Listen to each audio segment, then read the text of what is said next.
بسم اللہ الرحمن الرحیم اللہم صلی وسلم وبارک وسلم علیہ۔ خلافت کا دورہ ہے، حضرت عمر ابن الخطاب کا دور ہے۔ وہ دور ہے کہ جس میں انصاف ہی انصاف ہے،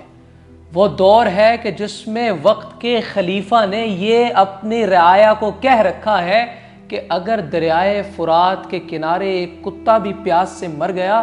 تو عمر ابن الخطاب اس کا ذمہ دار ہے۔ اس عمر ابن الخطاب کا دورہ ہے کہ جس عمر ابن الخطاب نے بازار میں اپنے سراغ رساں چھوڑ رکھے ہیں کہ اگر کوئی تاجر مقررہ معیار سے زیادہ منافع خوری کرے تو اسے پکڑ لو، اسے گرفتار کر لو۔ چیک اینڈ بیلنس کا اتنا معیار ہے، یہ لیول ہے چیک اینڈ بیلنس کا۔ اس دور میں مسلمانوں کے دوسرے خلیفہ، انتہائی سادہ طبیعت خلیفہ، مسجد نبوی کے فرش پر لیٹے ہوئے، ایسے میں ایک شخص آتا ہے یمن کے علاقے سے، آ کر پہنچتا ہے مدینہ میں اور آواز بلند کرنے لگتا ہے کہ یا عمر، ہائے عمر،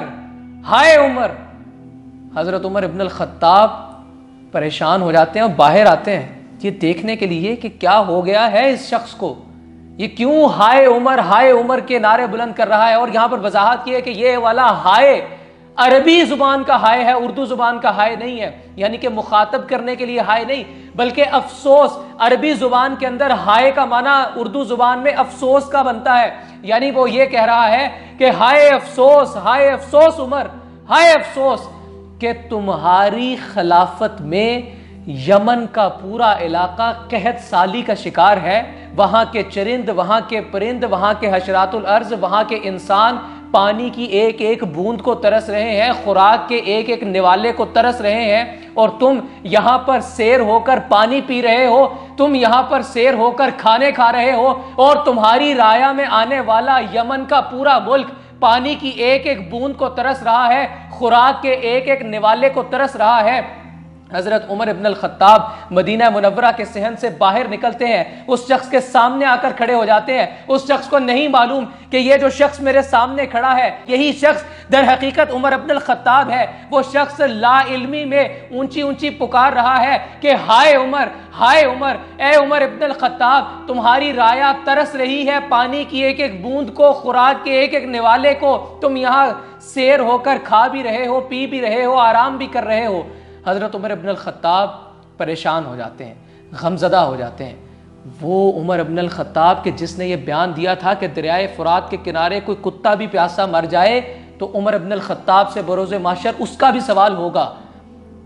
اس عمر ابن الخطاب کے دور میں یمن کا پورا ملک قحط سالی کا شکار ہے، اور عمر ابن الخطاب اس سارے معاملے سے لا علم ہے۔ عمر ابن الخطاب کو اس چیز کی پریشانی لاحق ہو جاتی ہے، اس شخص کے قریب جاتے ہیں، اس شخص کے سر پر ہاتھ رکھتے ہیں، مایوسی کے ساتھ اپنا سر جھکا لیتے ہیں اور خود فرمانے لگتے ہیں ہائے عمر، ہائے عمر، ہائے عمر، یعنی اپنی ذات پر خود سے افسوس کرنے لگتے ہیں۔ حکم دیتے ہیں اپنے مشیروں کو، حکم دیتے ہیں اپنے اس وقت کے وزیر خوراک کو بلا لیتے ہیں، لائن حاضر کروا لیتے ہیں، اپنے پاس موجود اونٹوں کو غلے سے لاد دیتے ہیں، غلے سے بھر دیتے ہیں، اور یمن کے ملک کی جانب روانہ کر دیتے ہیں کہ جاؤ اس ملک میں پیاسوں کو پانی پلاؤ، اس ملک میں بھوکوں کو کھانا کھلاؤ، اس ملک کے نباتات کو پانی پلاؤ، اس ملک کے حشرات الارض تک کو جا کر فیڈ کرواؤ۔ عمر ابن الخطاب کا دور ہے اور قافلے یمن کی جانب روانہ ہو جاتے ہیں۔ آپ ذرا اندازہ کیجئے، ظاہر ہے آپ کا روزہ ہے، میرا روزہ ہے، گلا رند رہا ہے بول بول کر، آپ لوگ بھی اس وقت پیاس کی تپش کو محسوس کر رہے ہیں کہ جب بھوک لگتی ہے تو کیسی کیفیت ہوتی ہے۔ یمن کے علاقے کے لوگوں کی اس کیفیت کو جا کر ختم کرو۔ عمر ابن الخطاب کا حکم ہے، عمر ابن الخطاب کا دور ہے، خلیفہ ثانی کا دور ہے۔ یمن کے لوگوں کو چل کر فیڈ کیا جاتا ہے، یمن کے لوگوں کو فیڈ کر دیا گیا، قافلہ فیڈ کر کے غلہ پہنچا کے امانت فریق اول سے فریق دوم تک پہنچانے کے بعد واپس آ رہا ہے کہ راستے میں اسی یمن کا ایک بھوکا پیاسا شہری نماز پڑھ رہا ہے، اللہ رب العزت سے، خالق کائنات سے براہ راست فریاد کر رہا ہے کہ اے اللہ میں پیاسا ہوں، اے اللہ میں بھوکا ہوں، تو رازق ہے، تو نے پانی پلانے کا اور خوراک دینے کا وعدہ کیا ہے، میں پیاسا ہوں تیری مخلوق ہوں، میں بھوکا ہوں تیری مخلوق ہوں، مجھے میری پیاس مٹا، مجھے کھانا دے، میری بھوک مٹا۔ حضرت عمر ابن الخطاب کا قافلہ، ان کے پاس ایک آدمی کے کھانے کے برابر ایک مٹھی بھر غلہ موجود تھا، انہوں نے اس شخص کو دیا اور اس شخص کو دینے کے بعد کہنے لگے کہ عمر اور غلہ بھجوا دے گا۔ جس وقت اس شخص نے یہ بات سنی، اس بھوکے پیاسے نے، کیفیت دیکھیے، اس کے کانوں میں آواز پڑتی ہے کہ عمر اور غلہ بھجوا دے گا، وہ اس مٹھی بھر غلے کو زمین پر پھینک دیتا ہے اور کہتا ہے عمر مجھے فیڈ کرے گا، عمر میرا رازق ہے، جی نہیں، میرا رازق خدا ہے، میں خدا سے مانگوں گا۔ وہ غلہ پھینکتا ہے، واپس جاتا ہے، پھر نماز پر کے لیے کھڑا ہو جاتا ہے، مصلی پر کھڑا ہوتا ہے، اللہ سے فریاد کرتا ہے کہ اے اللہ تو میرا رازق ہے، تو میری پیاس بجھائے گا، تو مجھے خوراک دے گا، میری بھوک مٹائے گا۔ میں ایاک نعبد و ایاک نستعین کا حقیقی ترجمہ یعنی میں تجھ سے مدد مانگتا ہوں، میں تیری عبادت کرتا ہوں تو تجھی سے مدد مانگتا ہوں، یا اللہ مجھے رزق دے۔ اور مفسرین بیان کرتے ہیں کہ اس شخص نے یہ دعا کی تو ساتھ ہی موسلا دھار بارش برسنے لگی۔ یمن کے علاقے کی قحط سالی اس دور میں آنے والی اس بارش سے دور ہو گئی، یعنی نباتات اگے، فصلیں اگیں، دوبارہ سے سرسبز و شاداب ماحول ہو گیا، ہریالی آ گئی اور تمام تر حشرات الارض اور زمین سیراب ہو گئی۔ اور یہی عقیدہ جو خلیفہ ثانی کے دور میں یمن کے رہنے والے اس عام آدمی کا تھا، یہی عقیدہ بنیادی طور پر حضرت عمر ابن الخطاب کا بھی تھا کہ حضرت عمر ابن الخطاب نے حجر اسود سے خانہ خدا میں کھڑے ہو کر براہ راست اس سے مخاطب ہو کر کہا اے پتھر، یعنی حجر اسود کو جسے ایک مقام اور ایک فضیلت بخشی گئی، اس سے حضرت عمر ابن الخطاب مخاطب ہو کر کہتے ہیں کہ اے پتھر، میں تجھے ہرگز نہ چومتا اگر میرے آقا نے، اگر میرے محبوب نے تجھے نہ چوما ہوتا۔ تیری میں یعنی عمر ابن الخطاب تعظیم کرتا ہوں صرف اس لیے کہ اللہ کے رسول نے، میرے محبوب نے تیری تعظیم کی ہے، میں تجھے چومتا ہوں صرف اس لیے کہ حضرت محمد مصطفیٰ صلی اللہ علیہ وسلم نے تجھے چوما ہے، ورنہ تو میرے نفع نقصان کا مالک نہیں، تو محض ایک پتھر ہے۔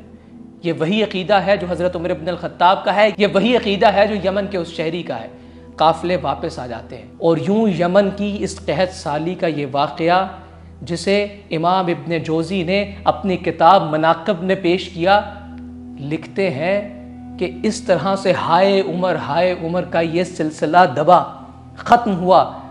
یمن کی قحط سالی ختم ہوئی۔ اور اسی طرح کے حضرت عمر ابن الخطاب کے دور حکومت کے بے شمار واقعات کہ جس میں حضرت عمر ابن الخطاب کی اعلیٰ ظرفی اور حضرت عمر ابن الخطاب کی ذمہ داریوں کے ہمیں بیانات ملتے ہیں۔ ایک سادہ سا واقعہ اسے سنا کر آپ سے اجازت چاہوں گا کہ ایک روز حضرت عمر ابن الخطاب خطبہ جمعہ ارشاد فرما رہے ہیں اور اس خطبہ جمعہ میں حق مہر کے حوالے سے بات کر رہے ہیں۔ گفتگو کے دوران انہوں نے کہا کہ کیوں نہ حق مہر کو شرعی کر دیا جائے، یعنی اس کی ایک میعاد مقرر کر دی جائے کہ اس مقررہ میعاد کو شرعی حق مہر کا ٹائٹل دے دیا جائے، اور پھر جب بھی کوئی نو بہاتہ جوڑا آپس میں ایک دوسرے کے ساتھ قرار کرے گا، اجاب و قبول ہوگا، تو اس شرعی حق مہر کے تحت ایک دوسرے کو رقم کی ادائیگی ہوگی، یعنی مرد کی جانب سے عورت کو حق مہر کی ادائیگی ہوگی۔ ایک عورت کھڑی ہوتی ہے، حضرت عمر ابن الخطاب کو مخاطب کرتی ہے کہ جب ہم عورتوں کو اللہ رب العزت نے براہ راست اپنے نبی کے توسط سے ایک حق دیا ہے اور وہ حق ہے حق مہر کا حق،